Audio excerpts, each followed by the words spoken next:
अगर हम चार्ट में देखें तो हमने on the basis of incorporation देख लिया, on the basis of liability देख लिया, अब हम देख रहे हैं on the basis of membership. तो मेंबरशिप के बेसिस पर कंपनीज जो है वो 4 टाइप्स की हो सकती है। First public company, second private company, third OPC यानी 1 पर्सन कंपनी, और फोर्थ होती है हमारी स्मॉल कंपनी। तो सबसे पहले बात करेंगे प्राइवेट और पब्लिक कंपनी की। इन दोनों की हम एक साथ बात करेंगे, दोनों को एक साथ समझना बहुत जरूरी है, तभी आपको दोनों के बीच का डिफरेंस समझ में आएगा। तो प्राइवेट कंपनी और पब्लिक कंपनी को लेकर कंपनीज एक्ट में क्या बोला गया है उसको देखने से पहले हम अपने एक एग्जाम्पल को देखते हैं।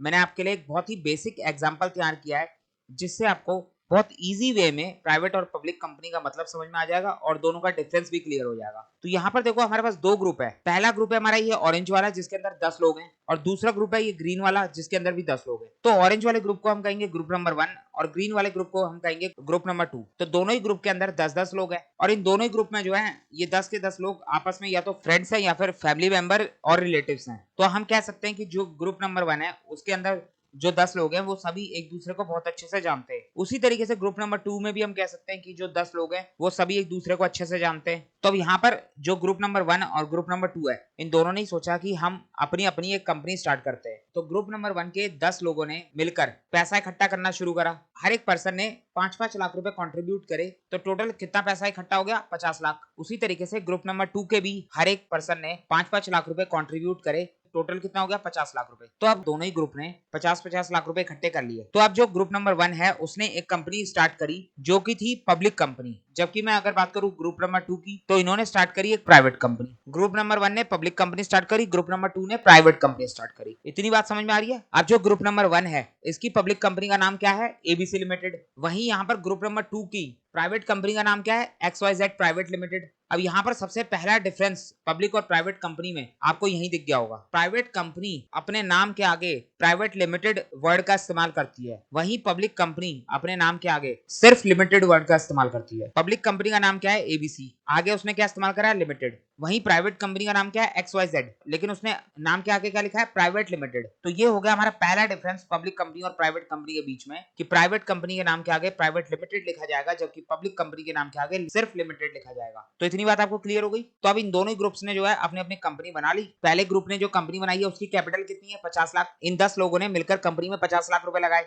उसी तरीके से प्राइवेट कंपनी जो बनाई गई है सेकंड ग्रुप की तरफ से, उसकी कैपिटल कितनी है? उसकी भी 50 लाख है, क्योंकि इन लोगों ने भी 50 लाख रुपए में कंपनी स्टार्ट करी। तो दोनों ही कंपनी के पास कैपिटल कितनी है? 50-50 लाख रुपए। अब कुछ टाइम तक तो सब कुछ सही चल रहा था, बढ़िया बिजनेस चल रहा था, लेकिन अचानक से जो है इन दोनों ही कंपनी को पैसों की जरूरत पड़ जाती है। इन 10 लोगों ने मिलकर दोनों ही कंपनी में 50-50 लाख रुपए तो लगा दिए, लेकिन अब कंपनी को और ज्यादा पैसों की रिक्वायरमेंट है। कंपनी को अपने बिजनेस को एक्सपेंड करना है, तो उसके लिए कंपनी को और पैसा चाहिए। तो अब यहाँ पर और पैसा कहां से आएगा? इन 10 लोगों के पास जितना पैसा था वो सारा इन्होंने कंपनी को दे दिया, अब इनके पास तो और पैसा नहीं है। तो अब कंपनी के पास और पैसा कहां से आएगा? यही सबसे बड़ा सवाल आता है कि प्राइवेट कंपनी हो चाहे पब्लिक कंपनी हो, दोनों के दोनों कंपनीज को जब फंड की रिक्वायरमेंट होगी तो वो फंड कहां से रेज करेंगी? फंड रेज करने का कौन सा मीडियम होगा प्राइवेट और पब्लिक कंपनी के पास? अब ये मत कहना कि लोन ले लेगी बैंक से, अपने जान पहचान वालों से पैसा उधार ले लेगी, तो ये तो ले ही सकती है, इसकी तो मैं बात ही नहीं कर रहा।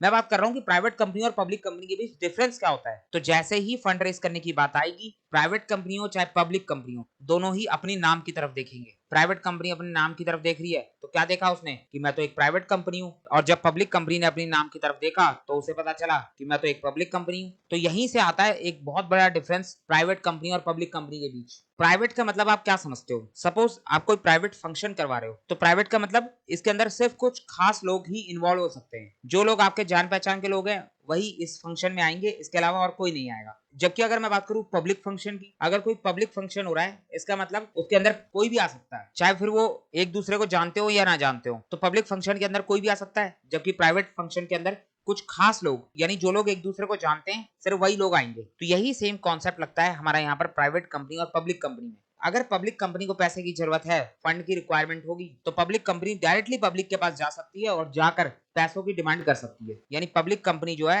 पब्लिक के बीच में शेयर्स को इशू करेगी, पब्लिक के बीच में जाकर चिल्लाकर पब्लिक को कहेगी कि हमें पैसों की जरूरत है, हमारी कंपनी में आओ और हमारी कंपनी के शेयर्स खरीदो। तो शेयर्स खरीदने का क्या मतलब है? सपोज पब्लिक से कुछ लोग आते हैं और आकर कंपनी में पैसे को इन्वेस्ट करेंगे। बदले में कंपनी जो है उन्हें शेयर्स देगी। शेयर्स का मतलब होता है ओनरशिप। आपने जितना पैसा कंपनी में लगाया, जितने परसेंट कंपनी में लगाया, आप कंपनी के उतने परसेंट के ओनर हो गए। शेयर्स मिलने का मतलब है कि आपको कंपनी की ओनरशिप मिल गई। उन्होंने कंपनी को पैसा दिया और कंपनी ने बदले में उनको शेयर्स दिए। तो इस तरीके से जो है पब्लिक कंपनी पब्लिक के थ्रू फंड को रेज कर सकती है। तो जो लोग कंपनी में पैसा इन्वेस्ट करते जाएंगे वो लोग कंपनी के मेंबर्स बनते जाएंगे। अभी तक कंपनी के अंदर एग्जिस्टिंग मेंबर कितने थे? 10। तो जैसे ही पब्लिक कंपनी ने शेयर इशू करे, कुछ लोगों ने और आके कंपनी में पैसा इन्वेस्ट करा, सपोज 50 लोग और आए, उन्होंने कंपनी में पैसा इन्वेस्ट करा, तो अब टोटल मेंबर कितने हो गए कंपनी में? 60। 10 पहले वाले और 50 नए वाले। तो अब ये कंपनी 60 लोगों की है, यानी इस कंपनी की ओनरशिप किसके पास है? 60 लोगों के पास। तो इस तरीके से जो है एक पब्लिक कंपनी बड़ी होती जाती है। जब जब उसको पैसे की रिक्वायरमेंट होती है, वो मार्केट के अंदर शेयर इशू करती जाती है और फंड रेज करती जाती है। और इसी तरीके से जो है कंपनी के मेंबर्स बढ़ते जाते हैं, बढ़ते जाते हैं, बढ़ते जाते हैं। अगर आप रिलायंस का शेयर खरीदते हो तो आप रिलायंस के मेंबर कहलाओगे। तो ऐसे ही जो है पब्लिक कंपनी के मेंबर्स तो कहीं पर भी हो सकते हैं। पब्लिक कंपनी अपने शेयर्स को मार्केट में इशू कर देती है, जो मर्जी चाहे वो खरीद ले। हमें तो पैसों से मतलब है, पैसा आता जाएगा और कंपनी के मेंबर्स बढ़ते जाएंगे। इसीलिए एक बात कही जाती है कि पब्लिक कंपनी का मतलब बड़ी कंपनी। अब इसका मतलब ये नहीं है कि प्राइवेट कंपनी छोटी कंपनी होती है। प्राइवेट कंपनी को लेकर सिर्फ एक सोच बनी हुई है कि प्राइवेट कंपनी का मतलब छोटी कंपनी, लेकिन ऐसा नहीं होता। कई बड़ी बड़ी प्राइवेट कंपनीज भी हैं। तो आप प्राइवेट कंपनी को छोटी कंपनी और पब्लिक कंपनी को बड़ी कंपनी नहीं कह सकते, लेकिन आप ये जरूर कह सकते हो कि पब्लिक कंपनी के अंदर बहुत सारे मेंबर्स होते हैं, जबकि प्राइवेट कंपनी के अंदर कुछ लिमिटेड मेंबर्स होते हैं। तो इतनी बात आपको अभी तक समझ में आई? तो जिस तरीके से पब्लिक कंपनी पब्लिक के बीच में गई फंड रेज करने के लिए, क्या उस तरीके से प्राइवेट कंपनी पब्लिक के बीच जा सकती है? तो यहाँ पर मैंने आपको क्या बोला था कि ये प्राइवेट कंपनी है, इसके नाम में क्या लिखा है? प्राइवेट। ये जो काम भी करेंगे वो प्राइवेटली करेंगे, यानी ये लोग पब्लिक के पास नहीं जा सकते। ये 10 लोगों ने मिलकर एक प्राइवेट कंपनी बनाई। ये 10 लोग आपस में एक दूसरे को जानते थे, इसीलिए इन्होंने प्राइवेट कंपनी बनाई। ये किसी अनजान व्यक्ति को अपनी कंपनी में नहीं घुसने दे सकते। यही तो प्राइवेट कंपनी की लिमिटेशन है। अगर प्राइवेट कंपनी को पैसा चाहिए तो वो पब्लिक के बीच में जाके पैसा नहीं मांग सकती। उसके पास पैसा मांगने के क्या क्या तरीके हैं? सबसे पहला तरीका, वो अपने इन एग्जिस्टिंग मेंबर्स से जाके पूछेगी कि हमें पैसों की रिक्वायरमेंट है, तो क्या तुम कंपनी में और पैसा इन्वेस्ट कर सकते हो? अगर एग्जिस्टिंग मेंबर ही कंपनी को पैसा दे देते हैं तो बात ही खत्म हो गई। लेकिन अगर एग्जिस्टिंग मेंबर्स कंपनी में और पैसा इन्वेस्ट करने को तैयार नहीं होते, मना कर देते हैं, बोल देते हैं हमारे पास पैसा नहीं है, तो फिर वहां पर हमारा एक कॉन्सेप्ट आता है प्राइवेट प्लेसमेंट। प्राइवेट प्लेसमेंट का मतलब हो गया कि ये जो XYZ प्राइवेट लिमिटेड है, ये कुछ सिलेक्टेड ग्रुप ऑफ पर्संस के पास जाएगी और जाकर उनको अपना बिजनेस मॉडल समझाएगी, उनको बताएगी कि हमें पैसों की जरूरत क्यों है। और अगर वो लोग कंपनी की बात सुनकर सेटिस्फाई हो गए, उनको लगा कि हाँ, अगर हम अपना पैसा इस कंपनी में लगाते हैं तो इससे हमें फायदा होगा, तो उस केस में ये लोग कंपनी में पैसा इन्वेस्ट कर देंगे और कंपनी के मेंबर बन जाएंगे। और ये सब बातें जो करी जाएंगी वो प्राइवेटली करी जाएंगी, क्योंकि ये एक प्राइवेट प्लेसमेंट है। इसका एक बेस्ट एग्जांपल है हमारे पास शार्क टैंक। आपने शार्क टैंक देखा होगा, वहां पर जो है लोग आते हैं, उनके पास भी प्राइवेट कंपनी होती है, वो आकर अपना बिजनेस मॉडल समझाते हैं, और अगर सामने बैठे लोगों को उनका बिजनेस मॉडल समझ में आया तो वो उनकी कंपनी में पैसा इन्वेस्ट करने के लिए तैयार हो जाते हैं। तो अगर कोई भी पर्सन प्राइवेट कंपनी में पैसा इन्वेस्ट करता है तो बदले में उसको क्या मिलता है? इक्विटी मिलती है। आपने देखा होगा क्या बोलते हैं वो? 5% इक्विटी देंगे, 10% इक्विटी देंगे, 15% इक्विटी देंगे। इक्विटी का मतलब अपनी कंपनी में आपको ओनरशिप देंगे। आप हमारी कंपनी में पैसा इन्वेस्ट करो, हम आपको बदले में अपनी कंपनी में ओनरशिप देंगे। और ये सब काम कहां पर हो रहा है? एक बंद कमरे में हो रहा है, यानी प्राइवेटली हो रहा है। क्या यहाँ पर पब्लिक इशू निकाला गया? चिल्ला चिल्लाकर कंपनी ने कहा कि हमें पैसे दे दो? नहीं। तो प्राइवेट कंपनी के अंदर फंड रेज करने का एक तरीका है प्राइवेट प्लेसमेंट। बाकी प्राइवेट प्लेसमेंट के ऊपर हमारा अलग से सेक्शन है, वहां पर हम प्राइवेट प्लेसमेंट को बहुत डिटेल में देखेंगे। अभी तो मैंने आपको एक लेमन लैंग्वेज में समझा दिया कि प्राइवेट प्लेसमेंट होता क्या है। इसके अंदर बहुत टेक्निकल बातें हैं, बहुत डिटेल में बात करनी है हमें प्राइवेट प्लेसमेंट के ऊपर। फिलहाल के लिए इतना समझना काफी है आपके लिए। तो समझ में आ गया आपको प्राइवेट कंपनी और पब्लिक कंपनी का एक बेसिक डिफरेंस। अगर मैं आपको डायरेक्टली कंपनीज एक्ट की लीगल लैंग्वेज पढ़ाने शुरू कर देता तो आपको कुछ भी समझ में नहीं आता। इसीलिए मैंने आपको एक बेसिक एग्जांपल देकर प्राइवेट और पब्लिक कंपनी का डिफरेंस समझाया। अब आप देखो, अब आपको बहुत अच्छे से समझ में आएगा कि प्राइवेट कंपनी क्या होती है और पब्लिक कंपनी क्या होती है। तो प्राइवेट कंपनी की डेफिनेशन हमें 2 क्लॉज 68 में दी गई है। सबसे पहली बात प्राइवेट कंपनी के अंदर कि प्राइवेट कंपनी के नाम के लास्ट में प्राइवेट लिमिटेड का इस्तेमाल होगा। यहाँ पर लिखा हुआ है यूज करा जाएगा प्राइवेट लिमिटेड। तो ये बात तो हमें पता चल गई।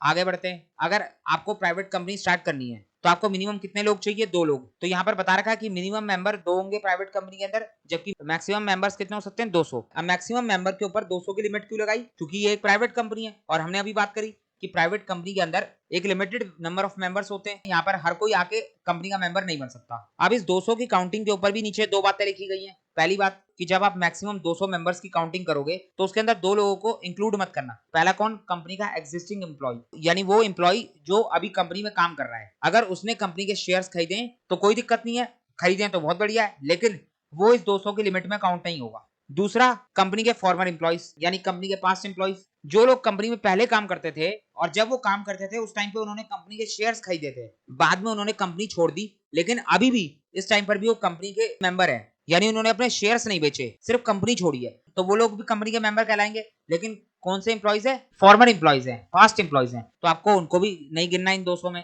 तो इस 200 के अंदर दो लोगों को नहीं गिना जाएगा, एक कंपनी के एग्जिस्टिंग एम्प्लॉइज जो अभी कंपनी में काम कर रहे हैं, दूसरे कंपनी के फॉर्मर एम्प्लॉइज। तो समझ में आ गया।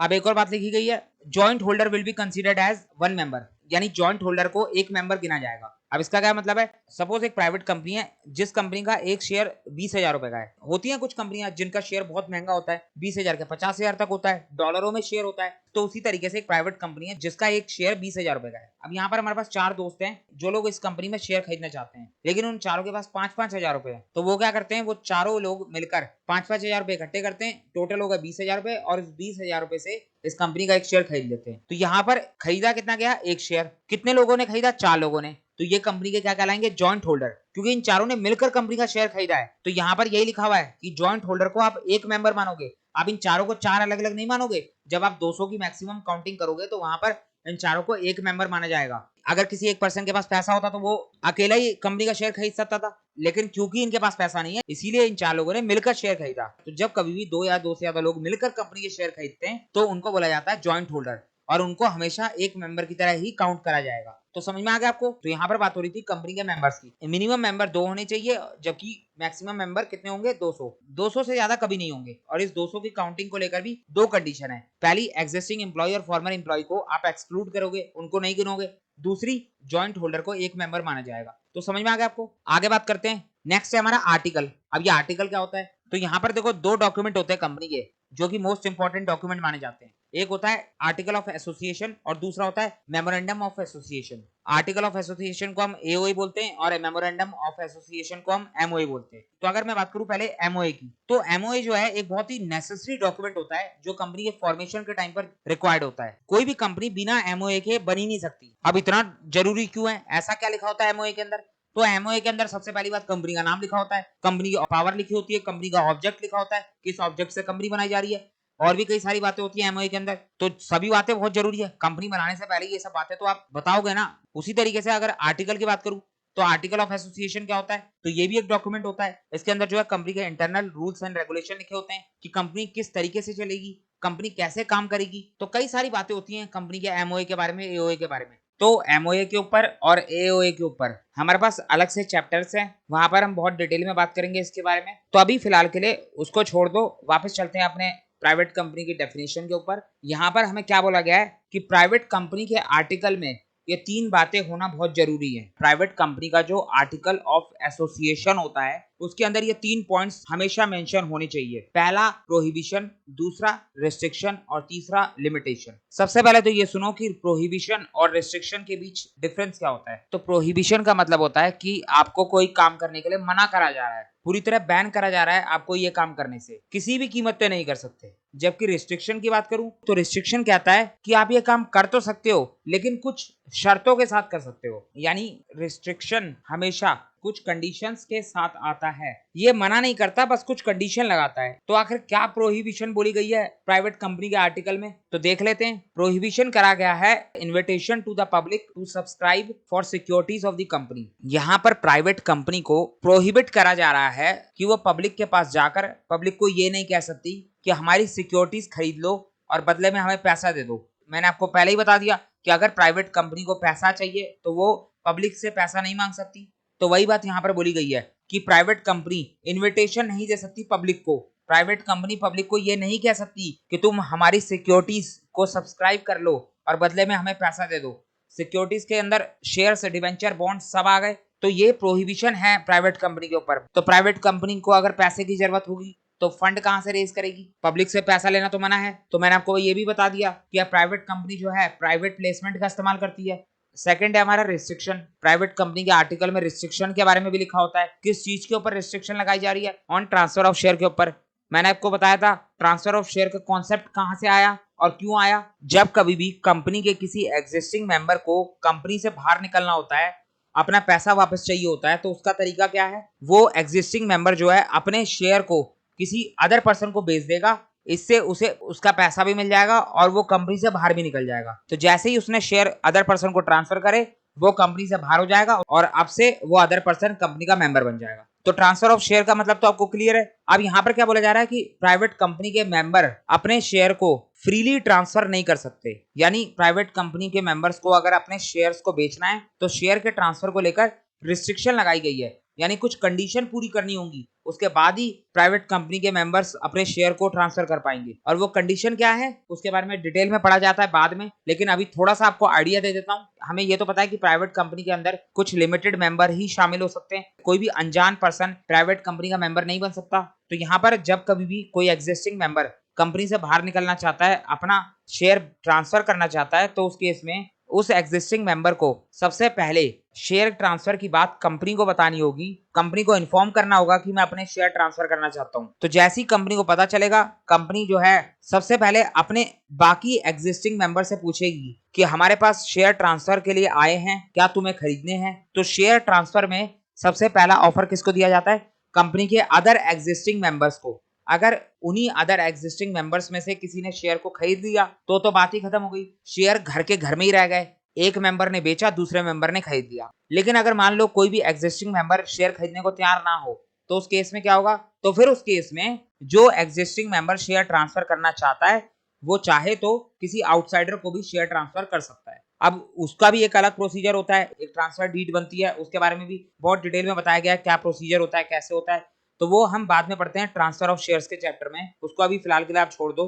लेकिन मैंने आपको ये बता दिया कि यहाँ पर कंडीशन क्या है, तो समझ में आ गया। अब बात करते हैं लिमिटेशन की। तो लिमिटेशन क्या है कि यहाँ पर नंबर ऑफ मेंबर्स मैक्सिमम 200 होने चाहिए, यानी प्राइवेट कंपनी के अंदर नंबर ऑफ मेंबर्स 200 से ज्यादा नहीं हो सकते। अब ब्रैकेट में लिखा हुआ है एक्सेप्ट ओपीसी। अभी इसको छोड़ दो, थोड़ी देर में बताता हूँ। पहले आप ये बात समझो कि प्राइवेट कंपनी के आर्टिकल्स में 3 बातें दी होती हैं, प्रोहिबिशन, रिस्ट्रिक्शन और लिमिटेशन। समझ में आ गई आपको तीनों? उसके बाद आगे क्या बोला गया है? Minimum paid up share capital. अगर आपको कोई प्राइवेट कंपनी खोलनी है तो minimum paid up share capital कितनी होनी चाहिए? तो यहाँ पर क्या बोला? कंपनीज एक्ट ने बोल दिया एज में बी प्रिस्क्राइब, यानी कंपनीज एक्ट ने बोला कि हम नहीं बताते कि minimum paid up share capital कितनी चाहिए प्राइवेट कंपनी स्टार्ट करने के लिए। तो फिर कौन बताएगा? यहाँ पर कंपनीज एक्ट ने बोल दिया कि सेंट्रल गवर्नमेंट बताएगी। प्रिस्क्राइब का मतलब होता है कि रूल्स में बताया जाएगा। जब हम कंपनी लॉ स्टार्ट कर रहे थे, मैंने आपको बताया था लॉ के अंदर हमें एक्ट के साथ साथ रूल्स भी पढ़ने पड़ते हैं, और वो रूल्स कौन बनाता है? सेंट्रल गवर्नमेंट बनाती है। तो जब भी कहीं पर भी आपको प्रिस्क्राइब देखने को मिले, इसका मतलब ये बात रूल्स में बताई गई है। तो सेक्शन 2 क्लॉज 68 ने minimum paid up share capital बताने का काम किसको दे दिया? रूल्स को दे दिया। रूल्स कौन बनाएगा? सेंट्रल गवर्नमेंट बनाएगी। तो यहाँ पर सेंट्रल गवर्नमेंट ने रूल्स में क्या कोई लिमिट बताई है, क्या कोई अमाउंट बताई है कि minimum paid up share capital कितनी होनी चाहिए? तो मैं आपको बता देता हूँ, यहाँ पर सेंट्रल गवर्नमेंट ने अभी तक कुछ भी प्रिस्क्राइब नहीं करा, यानी रूल्स में कुछ भी नहीं लिखा, कोई अमाउंट नहीं बताई, कोई अमाउंट नहीं बताई, कोई लिमिट नहीं बताई। इसका मतलब आप चाहो तो 1 रुपए से भी प्राइवेट कंपनी स्टार्ट कर सकते हो। कोई भी minimum paid up share capital prescribe करी नहीं गई अभी तक। पहले करी गई थी, पहले minimum paid up share capital prescribe थी, लेकिन फिर बाद में गवर्नमेंट ने अमेंडमेंट से उस लिमिट को हटा दिया। इसका मतलब साफ साफ नजर आ रहा है कि गवर्नमेंट जो है प्राइवेट कंपनी बनाने को लेकर हमें मोटिवेट कर रही है। तो समझ में आ गया।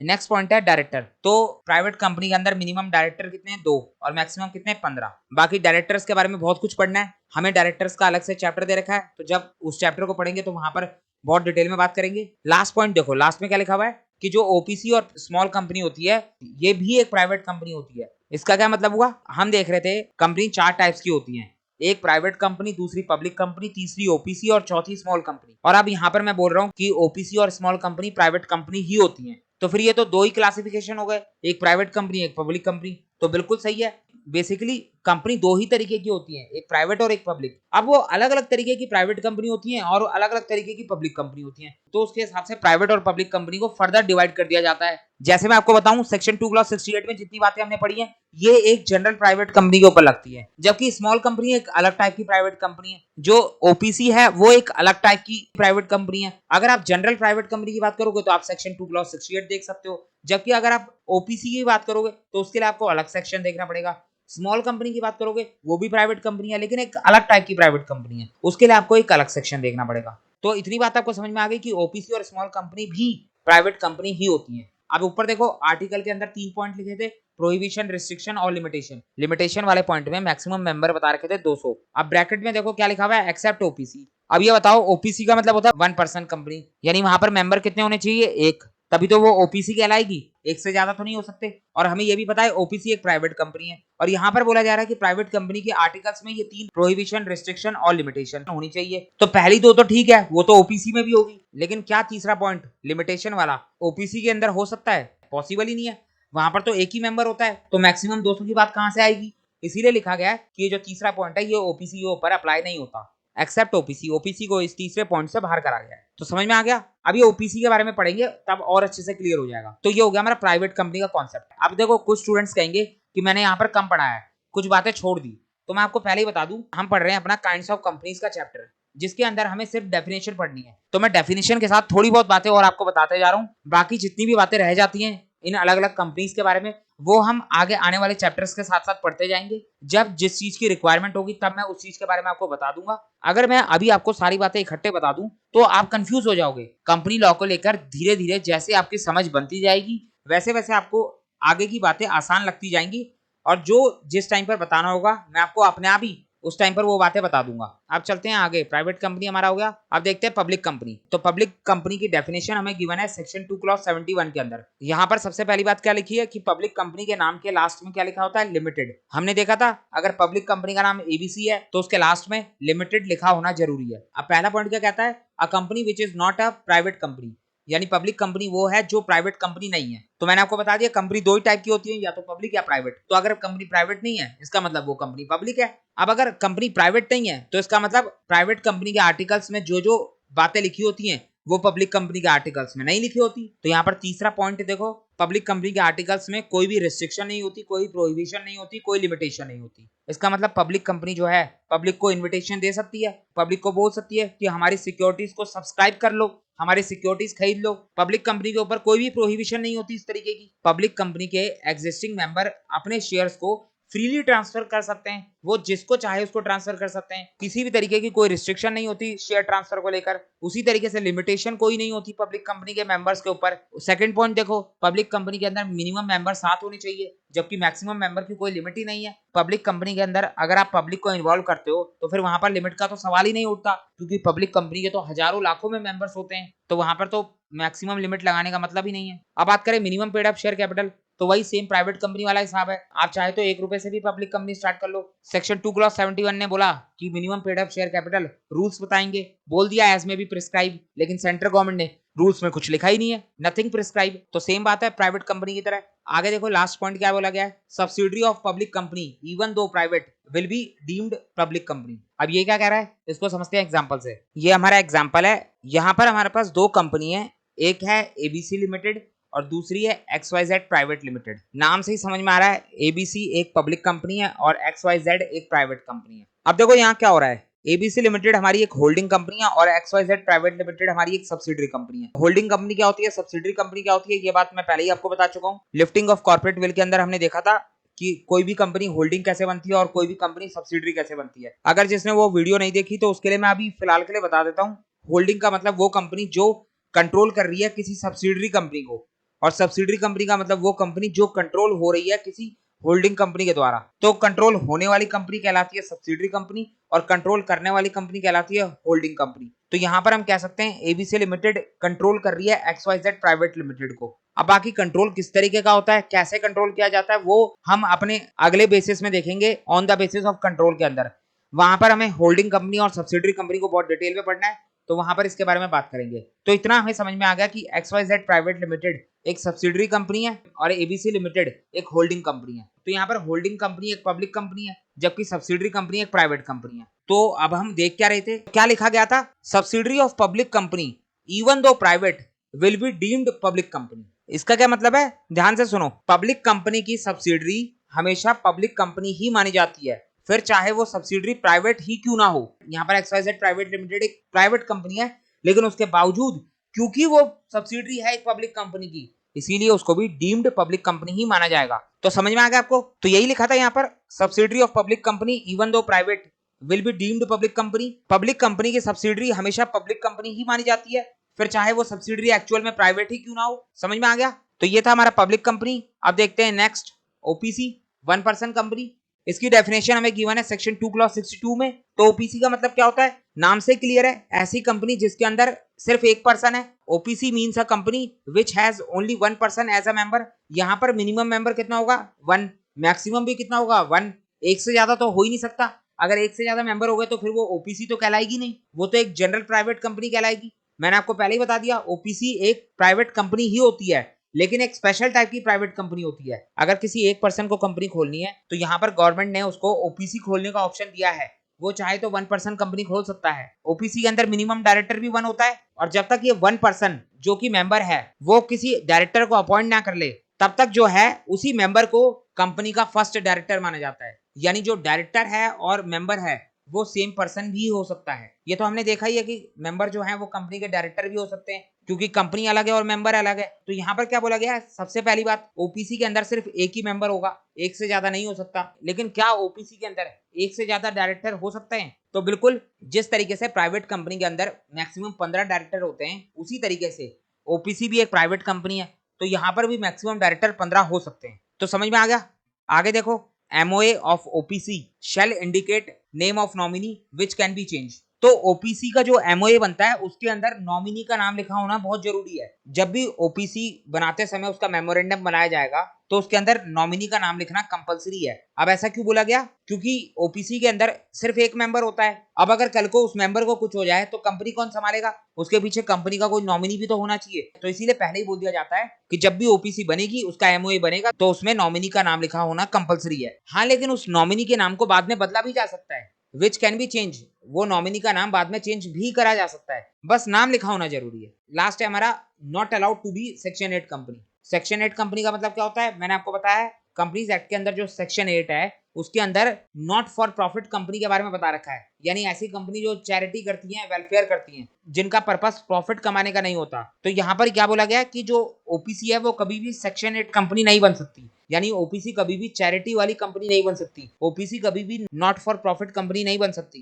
क्योंकि ओपीसी के अंदर एक ही मेंबर होता है और एक मेंबर करते करते कितनी चैरिटी कर लेगा? ज्यादा तो नहीं कर पाएगा। तो इसीलिए पहले ही क्लियर कर दिया कि ओपीसी कभी भी सेक्शन 8 कंपनी नहीं बनेगी। तो हमने ओपीसी भी देख लिया। बाकी ओपीसी के बारे में बहुत कुछ पढ़ना है, वो हम इनकॉर्पोरेशन वाले चैप्टर के अंदर पढ़ेंगे। नेक्स्ट है स्मॉल कंपनी। इसकी डेफिनेशन हमें गिवन है सेक्शन 2 क्लॉज 85 के अंदर। ये बात तो हमें पता है कि स्मॉल कंपनी भी एक प्राइवेट कंपनी होती है। तो पहली लाइन यही लिखी हुई है, small company means a company other than a public company. Small company का मतलब एक ऐसी कंपनी जो पब्लिक कंपनी नहीं है। इसका मतलब वो कौन सी कंपनी है? वो एक प्राइवेट कंपनी है। अब प्राइवेट कंपनी को स्मॉल कंपनी बनने के लिए 2 कंडीशंस पूरी करनी होती हैं। पहली कंडीशन है पेड अप शेयर कैपिटल वाली, और दूसरी कंडीशन है टर्नओवर वाली। बीच में लगा हुआ है एंड, इसका मतलब दोनों कंडीशन पूरी होनी चाहिए। तो यहाँ पर मैंने स्मॉल कंपनी की दोनों कंडीशन लिख दी है, बहुत इजी करके लिख दिया है ताकि आपको आसानी से समझ में आ जाए। पहली कंडीशन है हमारी पेड अप शेयर कैपिटल के ऊपर।